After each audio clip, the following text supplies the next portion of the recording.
Assalamualaikum warahmatullahi wabarakatuh. Kita bertemu lagi. Saya Yanti, mewakili tim bioproses jurusan Teknik Kimia Politeknik Negeri Malang. Pada saat hari ini kita akan membahas mengenai perhitungan mikroba. Kemampuan akhir yang akan direncanakan yaitu mampu memahami dan menguasai prinsip dasar perhitungan mikroorganisme. Seperti yang kita ketahui, jumlah mikroba suatu bahan dapat ditentukan dengan bermacam-macam cara, tergantung pada bahan dan jenis mikroba yang ditentukan. Dalam analisa mikrobiologi, menghitung jasad remik mikroorganisme suatu sediaan harus diperhitungkan sifat-sifat dari bahan yang akan diperiksa, terutama kelarutan, kemungkinan adanya zat antimikroba, dan derajat kontaminasi yang diperkirakan. Pertumbuhan mikroorganisme yang membentuk koloni dapat dianggap bahwa setiap koloni yang tumbuh berasal dari satu sel.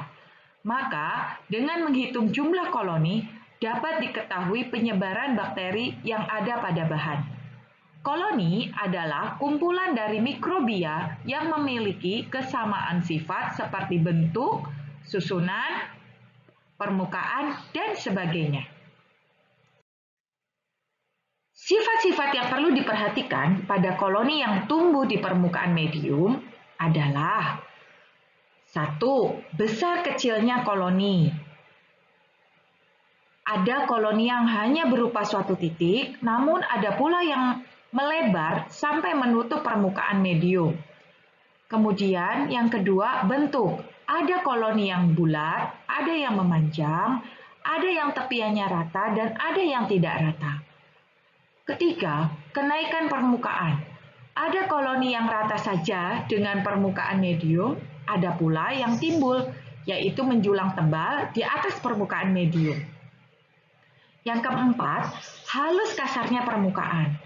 Ada koloni yang permukaannya halus, ada yang permukaannya kasar, dan tidak rata. Yang kelima, wajah permukaan.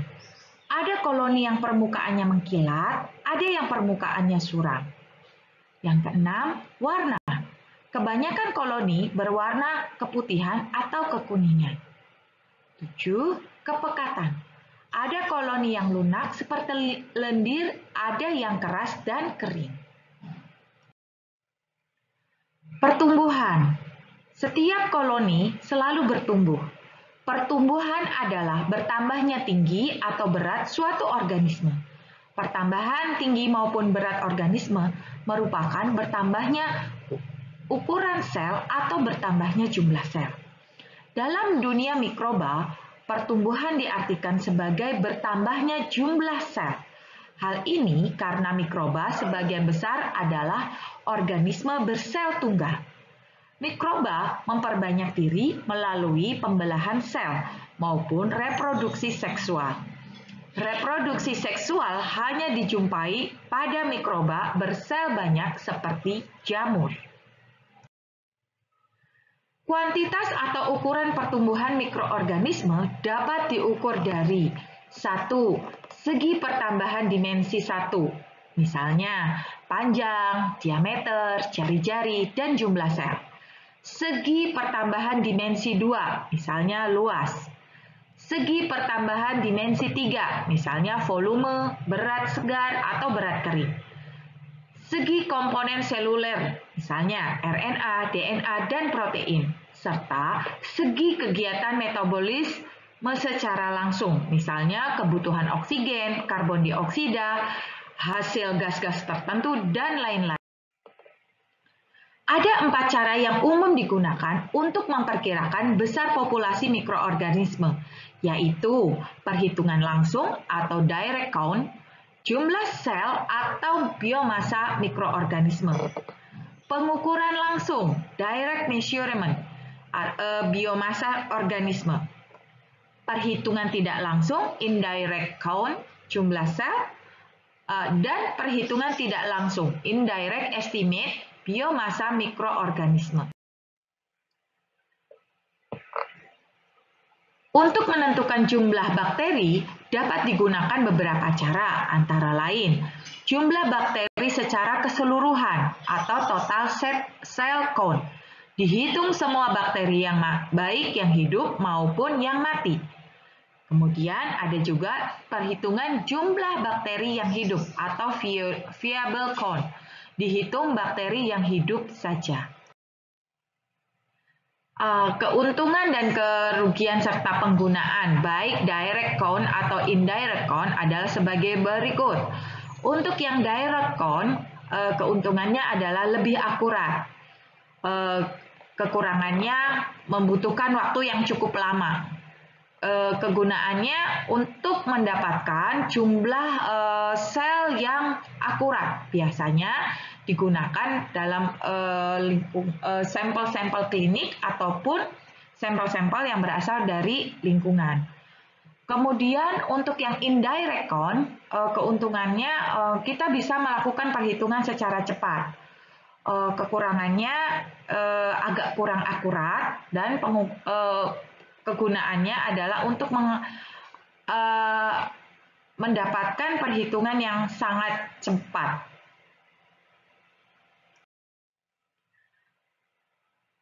Kapan kita menggunakan yang viable sama yang total? Biasanya kalau untuk yang viable kita gunakan untuk menghitung kehidupan dan aktivitas metabolisme organisme. Kemudian kalau untuk yang total, ketika kamu hanya membutuhkan untuk mengetahui jumlah dari keseluruhan mikroorganisme. Seperti yang kita ketahui, pada proses pertumbuhan mikroorganisme, maka sel akan mengalami proses pembelahan sel. Beberapa tahapannya adalah sebagai berikut, ada interfase, profase, metafase, dan anafase. Pertumbuhan organisme dapat ditinjau dari dua sudut, yaitu pertumbuhan individu, pertumbuhan koloni, atau pertumbuhan populasi. Pertumbuhan bakteri dan mikroorganisme unisel lainnya dapat ditujukan dengan cara menghitung jumlah sel setiap koloninya maupun mengukur kandungan senyawa tertentu yang dihasilkan. Sedangkan untuk waktu generasi adalah waktu yang dibutuhkan dari mulai tumbuh sampai berkembang dan menghasilkan individu baru. Untuk mikroorganisme yang membelah, waktu generasi diartikan sebagai selang waktu yang dibutuhkan untuk membelah diri menjadi 2 kali lipat. Contohnya, waktu generasi bakteri E. coli sekitar 17 menit. Artinya, dalam 17 menit, 1 E. coli menjadi 2 atau lebih E. coli. Berikut adalah kurva pertumbuhan dari mikroorganisme. Ada beberapa fase pertumbuhan dari mikroorganisme. Pertama adalah lag phase atau masa adaptasi. Di sini, pada saat ini mikroorganisme beradaptasi terhadap lingkungan pertumbuhannya. Kemudian ada exponential growth phase atau masa pertumbuhan. Di sini, mikroorganisme mengalami proses pertumbuhan atau pembelahan sel yang cukup tinggi. Kemudian, selama kurun waktu tertentu, mereka akan memasuki masa stasioner. Selang beberapa waktu, di sini pada masa stasioner, pertumbuhan ataupun angka kematian hampir berada di posisi yang cukup sama. Beberapa faktor diantaranya faktor lingkungan juga sangat mempengaruhi kondisi seperti ini. Berjalannya waktu, di mana tingkat kematian mikroorganisme cukup tinggi, maka kita bisa menganggap bahwa fase itu adalah fase kematian dari mikroorganisme. Berikut adalah perhitungan mikrobia berdasarkan jumlah koloni. Jumlah koloni biasanya dilakukan dengan proses pengenceran. Seandainya kita memiliki original inoculum, kemudian kita lakukan proses pengenceran, kita mengambil original inokulum yang sudah kita adaptasi, kita tumbuhkan dalam kurun waktu tertentu, kita mengambil sebanyak 1 ml. Kemudian kita masukkan ke dalam tabung reaksi yang telah berisi 9 ml larutan media ataupun garam fisiologis ataupun aqueous yang sudah disterilkan terlebih dahulu. Sehingga kita menganggap pada saat di tabung yang pertama kita sudah melakukan pengenceran sebesar 10 kali. Pada saat kita lanjutkan proses ini, pada tabung kedua, maka kita dengan cara yang sama, kita mengambil 1 mili dari tabung yang pertama, kemudian kita masukkan ke dalam tabung kedua yang telah berisi 9 mili media, maka kita telah melakukan proses pengenceran sebesar 100 kali.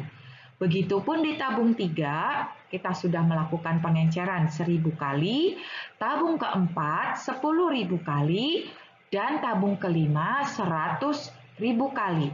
Begitu juga berlanjut untuk tabung-tabung setelahnya. Metode perhitungan cawan merupakan cara yang paling sensitif untuk menghitung jumlah mikroorganisme. Keuntungannya, hanya sel yang hidup yang dapat dihitung. Beberapa jenis mikroba dapat dihitung sekaligus. Kemudian digunakan untuk isolasi dan identifikasi mikroorganisme. Kerugiannya, hasil perhitungan tidak menunjukkan jumlah sel mikroba yang sebenarnya, karena beberapa sel yang berdekatan membentuk satu koloni. Media dan kondisi yang berbeda menghasilkan nilai yang berbeda pula.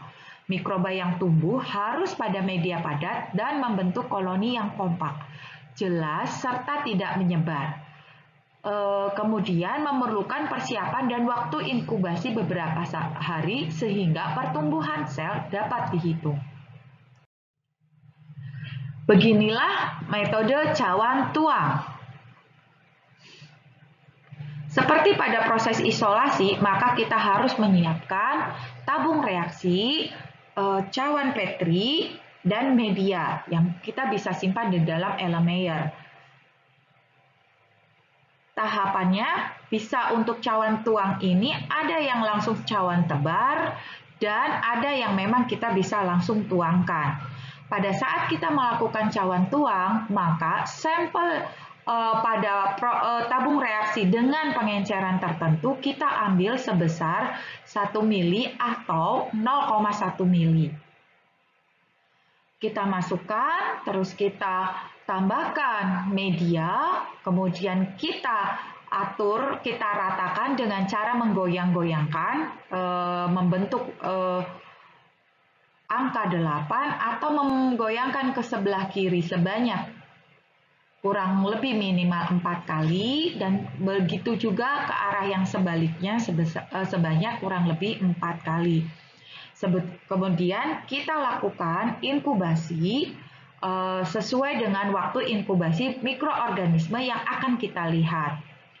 Berbeda dengan cawan tebar, perbedaannya adalah untuk yang di cawan tebar, medianya itu sudah dalam bentuk padat dan jumlah mikroorganisme yang kita tambahkan tidak sebanyak pada saat kita melakukan cawan tuang. Hanya kisaran 0,1 atau kurang dari itu. Kemudian kita ambil, kita letakkan di bagian tengah. Dengan menggunakan spreader, kita akan meratakan sel-sel yang tadi kita sudah letakkan di atasnya menyebar keseluruhan permukaan media yang ada di dalam cawan Petri. Kemudian tahap berikutnya sama dengan yang di cawan tuang, kita akan melakukan inkubasi sesuai dengan kurun waktu inkubasi dari mikroorganisme tersebut dan kita lakukan pengamatan setelahnya dari jumlah koloni-koloni yang tumbuh dan diharapkan dalam bentuk terpisah. Perhitungan melalui pengenceran dan diteruskan dengan penumbuhan pada media kultur seperti yang sudah dijelaskan, ada yang secara spread plate atau tabur tuang, pour plate.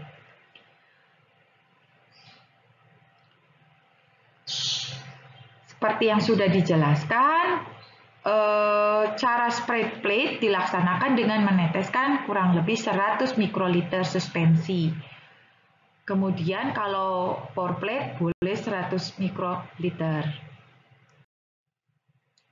Nah, untuk perhitungan koloninya sendiri ada pengamatan yang memang harus kita lakukan.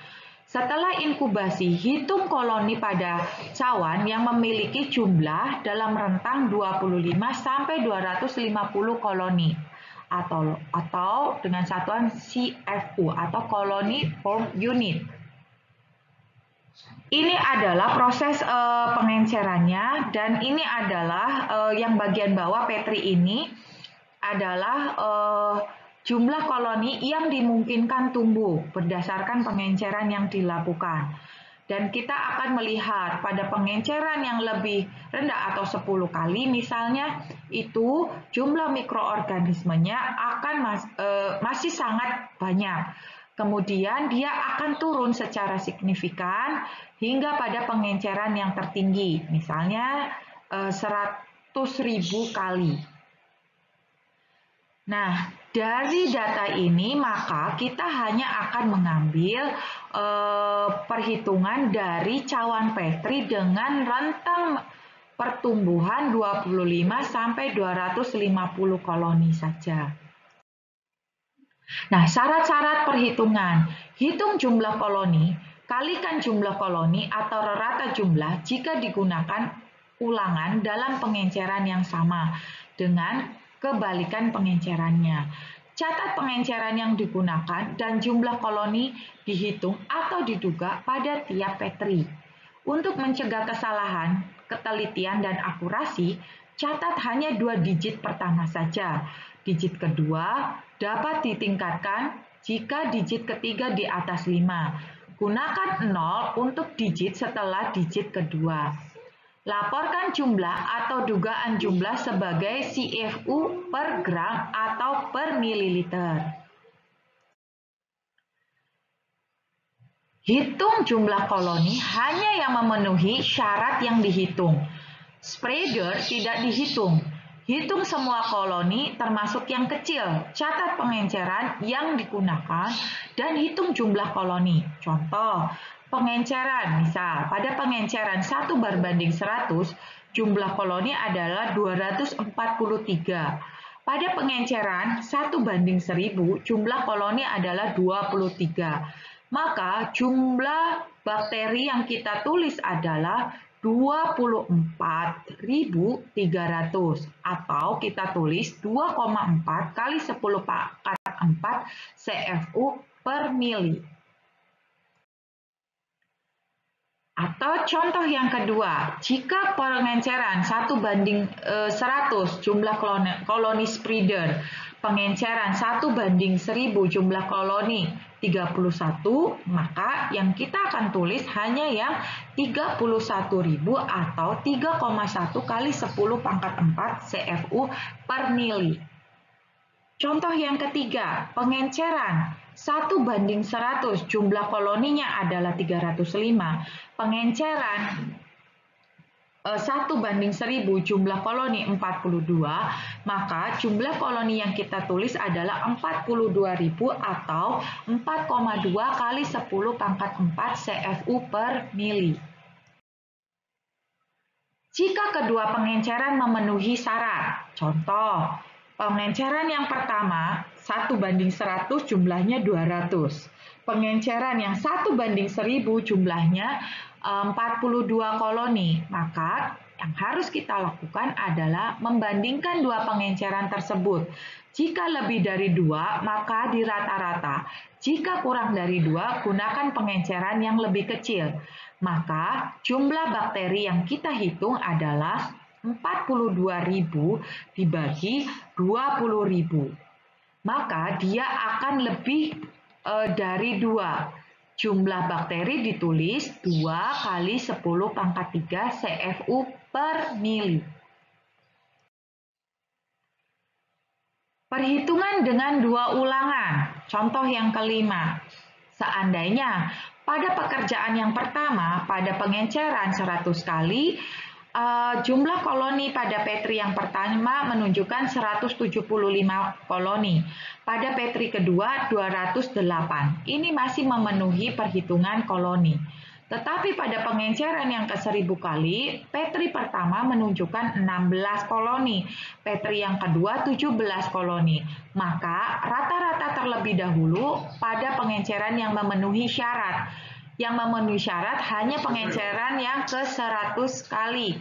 Sehingga kita akan melakukan rata dari 175 ditambah 208, kemudian kita bagi 2, hasilnya adalah 191,5.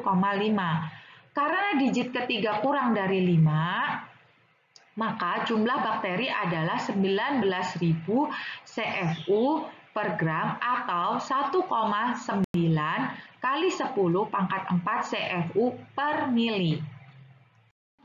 Oke, untuk selanjutnya adalah jumlah koloni di antara 25 sampai 250 dengan 2 kali ulangan. Ini ada contoh yang ke-6. Misalnya pada pengenceran Petri pertama 228, pada pengenceran yang ke-100 kali, Petri yang kedua 240.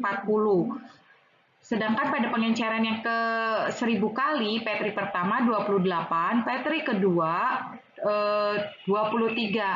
Maka 23 ini tidak memenuhi syarat, tetapi 28 memenuhi syarat. Maka tetap di rata-rata terlebih dahulu.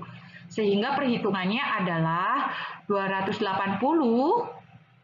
ditambah 230 dibagi 228 ditambah 240 sama dengan 510 dibagi 468, di mana hasilnya itu kurang dari 2. Maka jumlah selnya adalah kita rata-ratakan, kita jumlahkan dan kita rata-ratakan, sehingga hasilnya itu sebesar 244,5 kali 10 pangkat 2. Atau kita bisa lakukan pembulatan menjadi 2,5 kali 10 pangkat 4 CFU per mili. Seperti tadi, cuma kali ini dia lebih dari kedua-duanya memenuhi syarat. Maka kita lakukan perhitungan ratanya. Kemudian jika ada Petri dengan jumlah koloni antara 25 sampai 250, maka kita harus melakukan pengamatan. Jika tidak ditemui Petri dengan jumlah koloni antara 25 dan 250 dan salah satu Petri memiliki jumlah koloni lebih dari 250, maka pilih yang paling mendekati 250 dan hitung sebagai hasil pendugaan atau dugaan CFU per gram. Contohnya, pada pengenceran 100 kali jumlah koloni 325, pengenceran yang 1000 kali jumlahnya adalah 20. Maka jumlah mikroba adalah 33.000 duk dari kata dugaan CFU per gram atau 3,3 kali 10 pangkat 4 CFU per mili dalam kurung estimation per estimasi atau dugaan. Seandainya tidak ada Petri dengan jumlah koloni 25 sampai 250, maka contohnya, misalnya pada pengenceran 100, jumlah koloni 287 dan 263. Pengenceran yang ke-1000, jumlah koloni 23 dan 19. Maka yang dipakai adalah yang mendekati 250, yaitu 287 ditambah 263, kita lakukan rata. Dan hasilnya di sini adalah 27,5. Karena desimalnya berakhir 5, maka kita bisa membulatkan menjadi 28. Dan yang kita tuliskan adalah 28 CFU per gram atau 2,8 kali 10 pangkat 4 CFU per mili dengan penambahan informasi estimasi atau dugaan.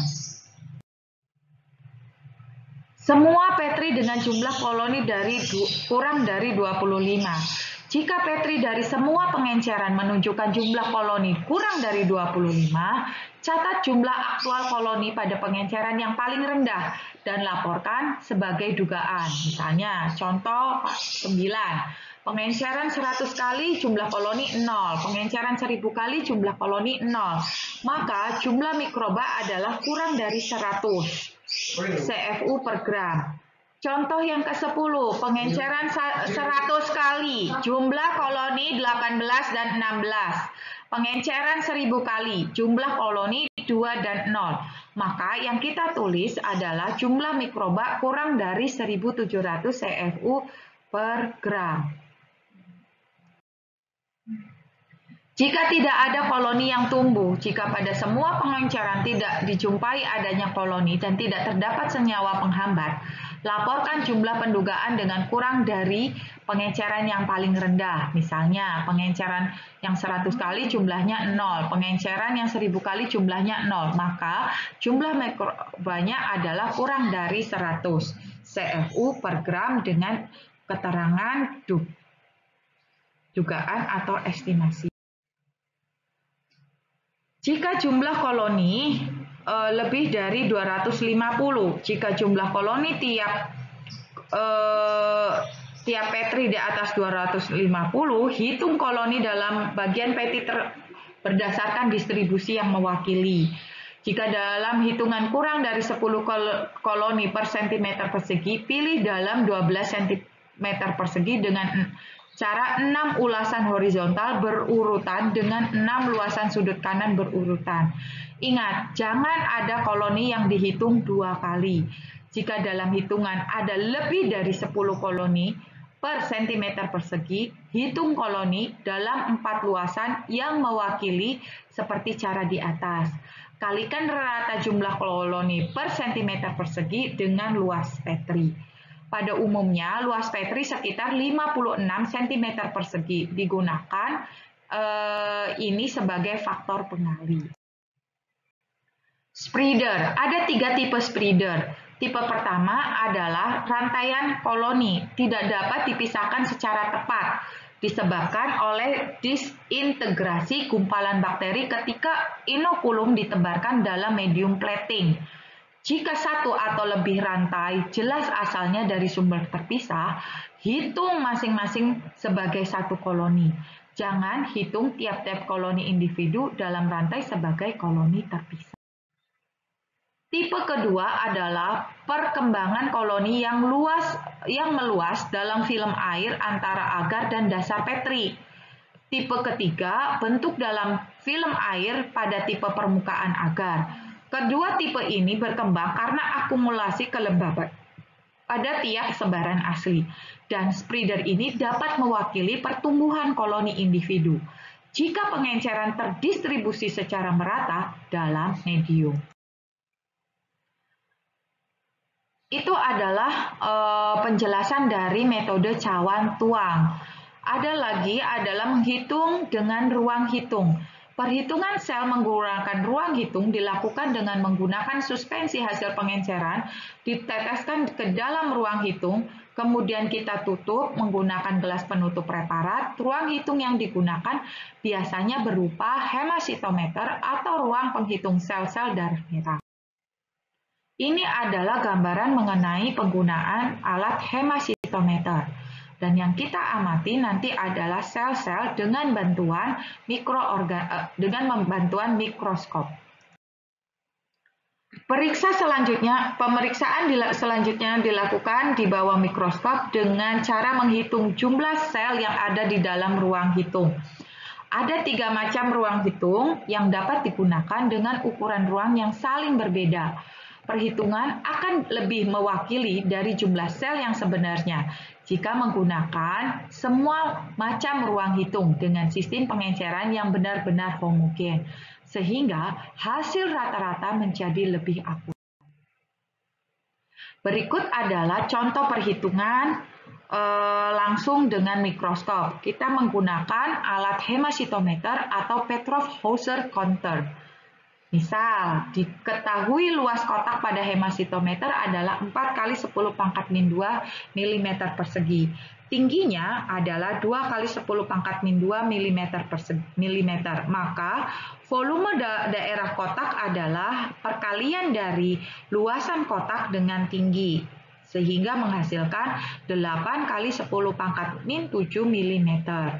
Jumlah sel dihitung misalnya 14, maka jumlah mikrobia yang sebenarnya adalah kita harus membagi dengan luasan atau volume dari hemasitometer.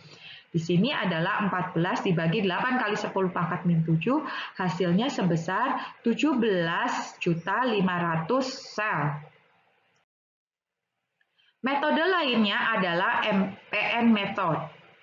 Metode ini adalah suatu metode enumerasi mikroorganisme yang menggunakan data dari hasil pertumbuhan mikroorganisme pada medium cair spesifik dalam seri tabung yang ditanam dari sampel padat atau cair yang ditanam berdasarkan jumlah sampel atau diencerkan menurut tingkat seri tabungnya, sehingga dihasilkan kisaran jumlah mikroorganisme yang diuji dalam nilai MPN atau satuan volume atau massa sampel. Ada metode lain yaitu bread slide method. Pada metode ini tidak dibedakan sel yang hidup dan sel yang mati. Perhitungan dilakukan secara langsung pada setiap bidang pandang mikroskop. Sampel berupa cairan disebar kurang lebih 0,01 ml pada mikroskop slide. Setelah dilakukan pewarnaan, kemudian dilakukan perhitungan pada setiap bidang pandang mikroskop. Kemudian perhitungan berdasarkan berat kering. Cara ini terutama digunakan untuk penentuan jumlah jamur benang, misalnya dalam industri mikrobiologi. Kenaikan berat kering suatu mikrobia berarti juga kenaikan sintesa dan volume sel-sel yang dipakai untuk menentukan jumlah mikroba. Berikut cara perhitungan mikroorganisme, perhitungan biomassa. Jadi sel yang ada, yang kita peroleh, kita lakukan sentrifugasi, kemudian kita membuang supernatan dan mencuci pelet dengan buffer, kemudian kita lanjutkan sentrifugasi sampai kita bisa mengambil pelet dan dilakukan penimbangan. Tapi sebelum dilakukan penimbangan, maka kita harus melakukan proses penyaringan dengan oven sampai kita memperoleh berat yang konstan. Nah, berat konstan inilah yang kita anggap sebagai berat dari biomassa sel. Berikut adalah daftar pustaka yang bisa kita sitasi atau yang telah kita sitasi dalam materi PowerPoint ini. Terima kasih, semoga bermanfaat.